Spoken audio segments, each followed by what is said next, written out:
What does it take to unmask one of the stealthiest bombers on the planet? On April 17, 2025, the Houthis fired Sciad missiles from deep within Yemen, an unprecedented move targeting the $2 billion B-2 Spirit stealth bomber. The B-2, engineered to be virtually invisible to radar, suddenly found itself in the crosshairs of upgraded missile technology. But here's the twist. Not only did the bomber survive unscathed, it turned the tables in a way no one anticipated. How did the Spirit evade destruction? And what destabilizing events followed? Stay tuned to see how a $2 billion aircraft turned hunter after being hunted. Imagine an aircraft so advanced that it can vanish from radars, but still endures an attack in hostile territory. The B-2 Spirit stands as the embodiment of stealth and strategic reach in modern warfare. Dubbed the $2 billion ghost in the sky, this bomber was engineered for one purpose: to enter high-threat environments where conventional aircraft could not survive, and to do so without detection. Since its introduction in 1997, the B-2 has represented a leap in aerospace design, combining advanced stealth, long-range capability, and precision strike power into a single platform that remains central to US air superiority. At the heart of the B-2's effectiveness is its ability to remain unseen. Its flying wing design, paired with radar-absorbent materials, drastically reduces its radar cross-section, making it appear on enemy systems as little more than a small bird. This shape, free of vertical stabilizers or protruding surfaces, scatters radar waves away from their source. Heat-masking engine ducts and shielded exhausts further reduce its infrared signature, denying enemy sensors the thermal cues needed for tracking. The B-2's electronic countermeasures, including the ANAPQ-181 radar system, not only support navigation and targeting, but play a critical role in detecting and jamming threats, an asset that would prove vital during the April 17th mission. The B-2's operational range exceeds 6,000 nautical miles without refueling, allowing it to strike targets across continents from US soil. In-flight refueling extends this reach, enabling non-stop global missions. This autonomy means the B-2 can conduct strategic operations without reliance on forward bases, reducing logistical vulnerabilities. Its ability to enter heavily defended airspace, execute its mission, and withdraw undetected has made it a key asset for projecting power and responding to crises worldwide. Payload versatility is another defining feature.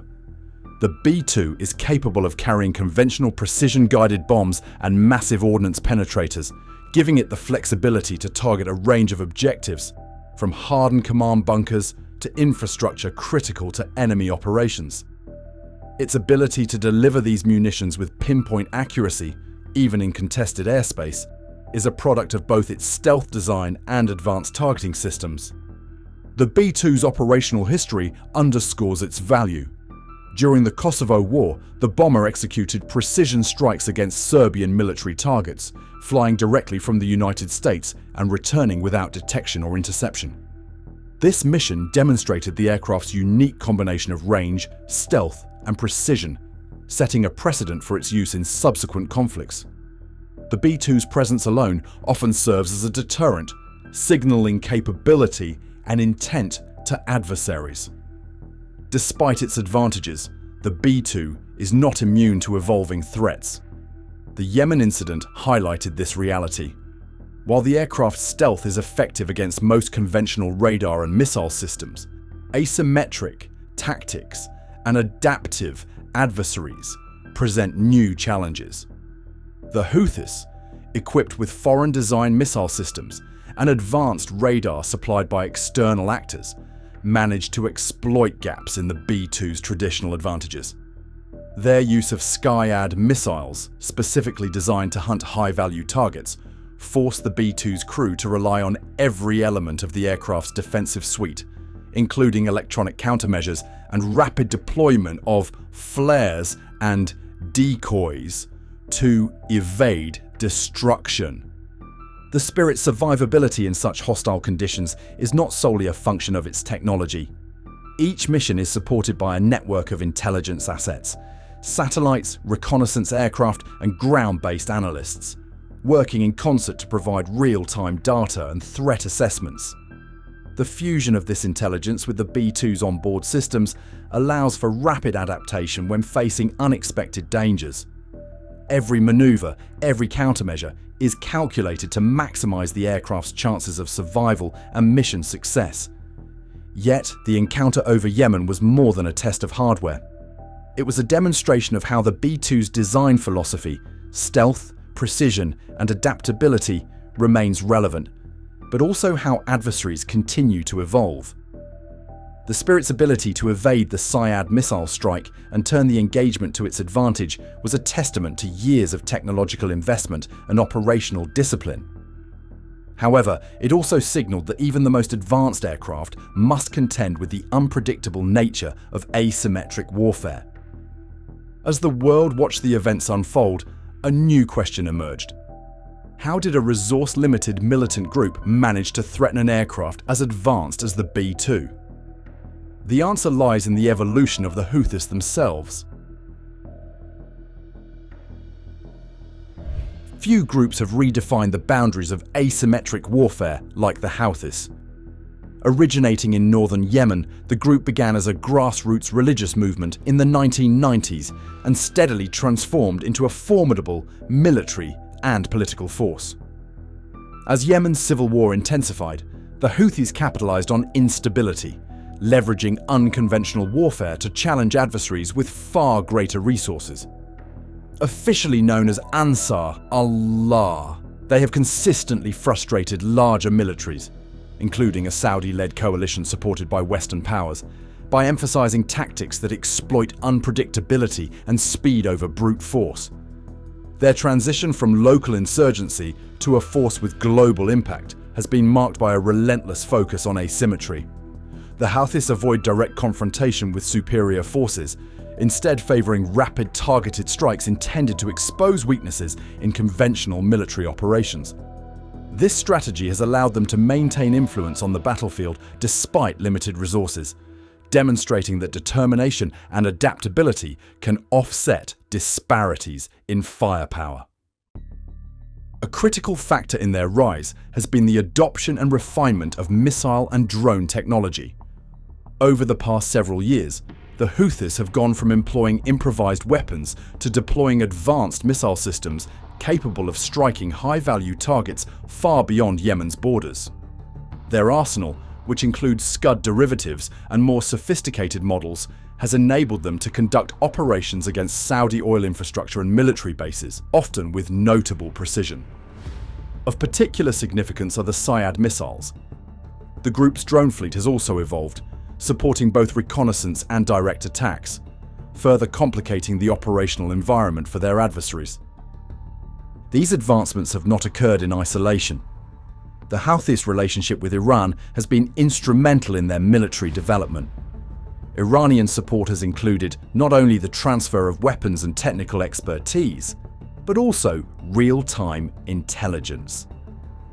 Research indicates vessels like the Iranian Rizgar or Zagros ship facilitated this flow of data, providing targeting information and logistical backing that has elevated the Houthis' operational capabilities. This external support has allowed the group to challenge not only regional adversaries, but also to project their influence onto the global stage, disrupting oil markets and threatening international shipping lanes. The April 17th missile strike marked a new phase in the Houthis campaign. By targeting the B-2 Spirit, a platform considered virtually untouchable due to its advanced stealth technology, the Houthis demonstrated a level of capability that few would have attributed to a non-state actor. The attack involved launching multiple Sciad missiles from deep within Yemeni territory, relying on a combination of technical innovation and tactical surprise. The ability to detect and engage a stealth bomber raised immediate questions about the methods employed. Analysts theorize that the Houthis may have used a combination of regional radar systems, possibly enhanced by Iranian technology, to register faint heat or electromagnetic signatures. Other theories suggest their drones provided visual confirmation and relayed targeting data in real time. Both approaches would require a degree of coordination and sophistication that signals a significant evolution in asymmetric warfare. The Sciad missiles themselves are equipped with guidance systems capable of using both infrared and radar tracking, designed to overcome traditional countermeasures and home in on elusive targets.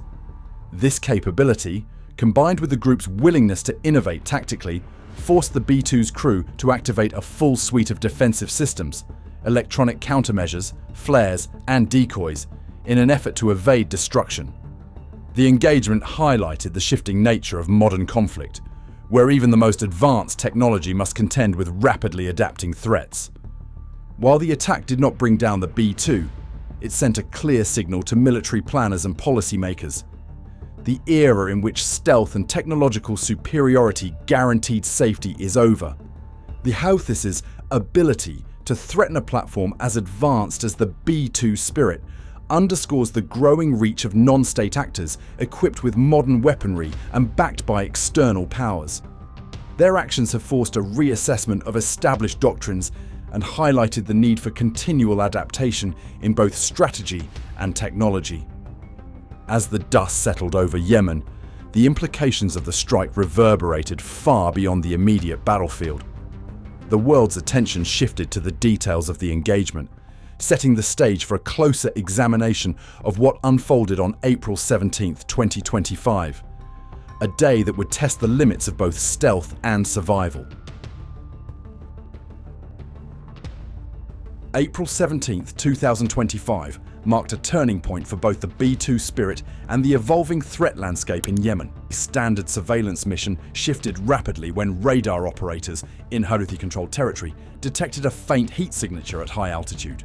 From a hidden site near Al-Houda, the Houthis made a critical decision. They launched Sciad missiles, believing they had locked onto a high-value US drone. Instead, their target was the B-2 Spirit, an aircraft engineered to evade detection and survive in the world's most contested airspace. The Sciad missiles, equipped with radar guidance and infrared seekers, represented a significant leap in the Houthis arsenal. Their guidance systems allowed them to track both electromagnetic emissions and heat signatures, increasing their chances of striking advanced aerial targets. This was not a random or desperate attempt, but a calculated strike, reflecting the group's growing technical capabilities and willingness to engage high-value assets. As the missiles closed in, the B-2 Spirit's onboard systems reacted instantly. Its electronic countermeasures, refined over decades and rigorously tested against evolving threats, began jamming the incoming missiles' radar seekers. These high-powered signals disrupted the guidance systems, making it difficult for the missiles to maintain a lock on the bomber.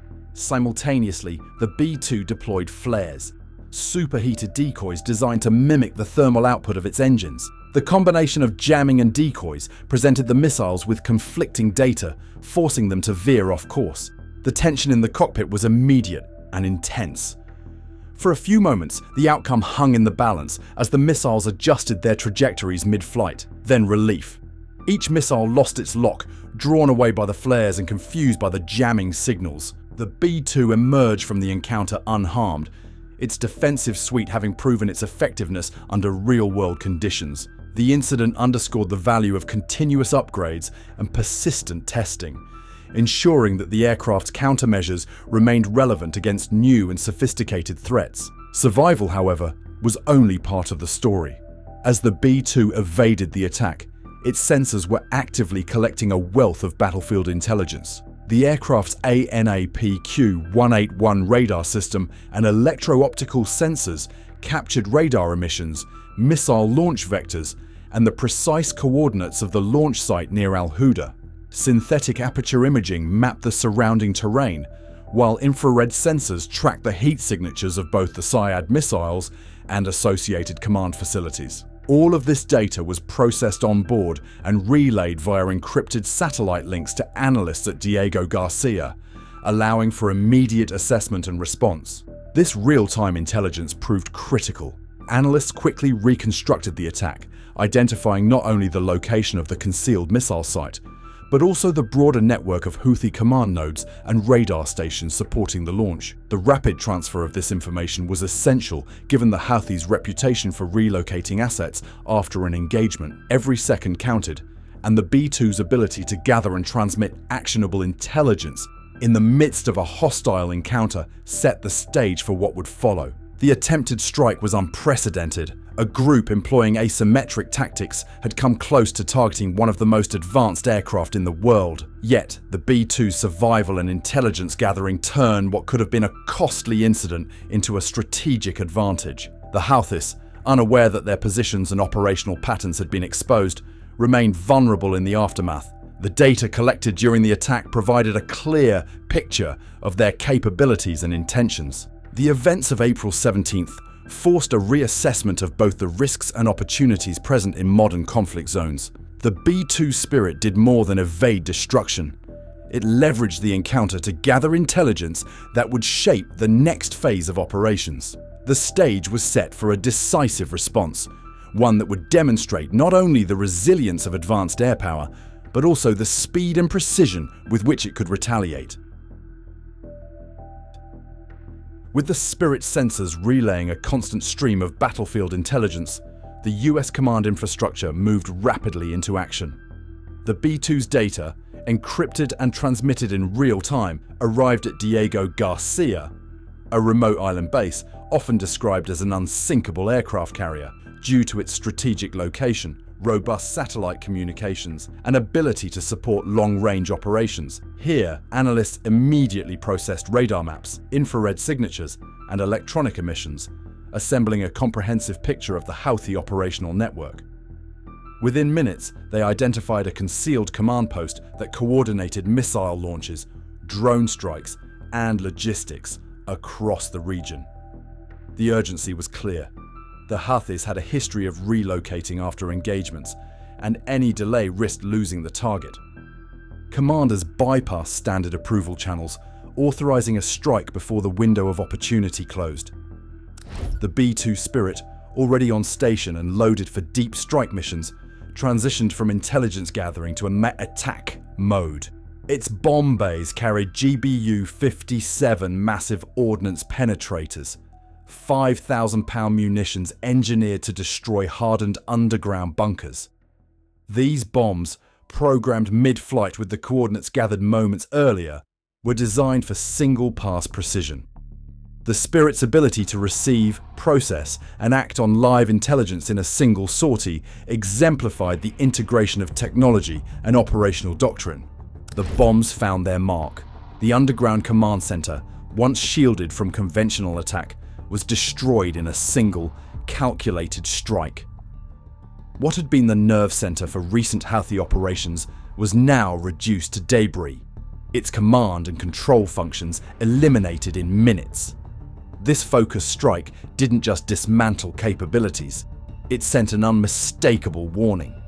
The operation expanded beyond a single airstrike. US Navy destroyers in the Red Sea launched Tomahawk cruise missiles toward Ras Isa port, a vital hub for fuel distribution, weapons shipments, and financial operations. The port's infrastructure, including fuel depots and storage facilities, was hit with precision, crippling the Houthis' ability to sustain ongoing operations.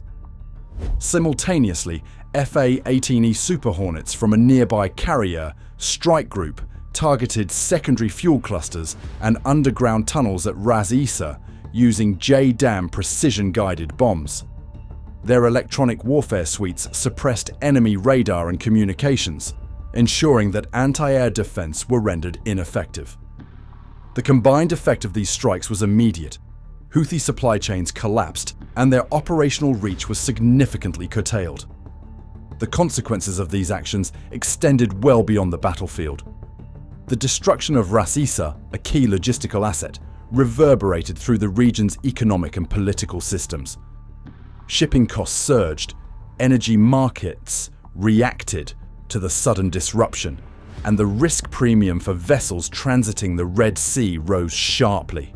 The strikes demonstrated that the United States would respond to asymmetric threats not just with defense, but with overwhelming, coordinated force.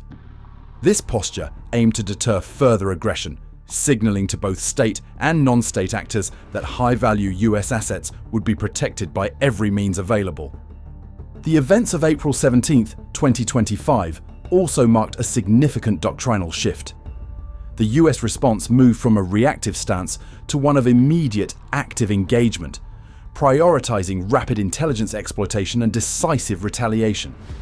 Diego Garcia's infrastructure, the B-2's adaptability, and seamless coordination between air and naval forces highlighted the depth of American military capabilities. Each component of the operation, from intelligence collection to precision strike, was executed with the intent to restore deterrence and reshape the strategic calculus in the region.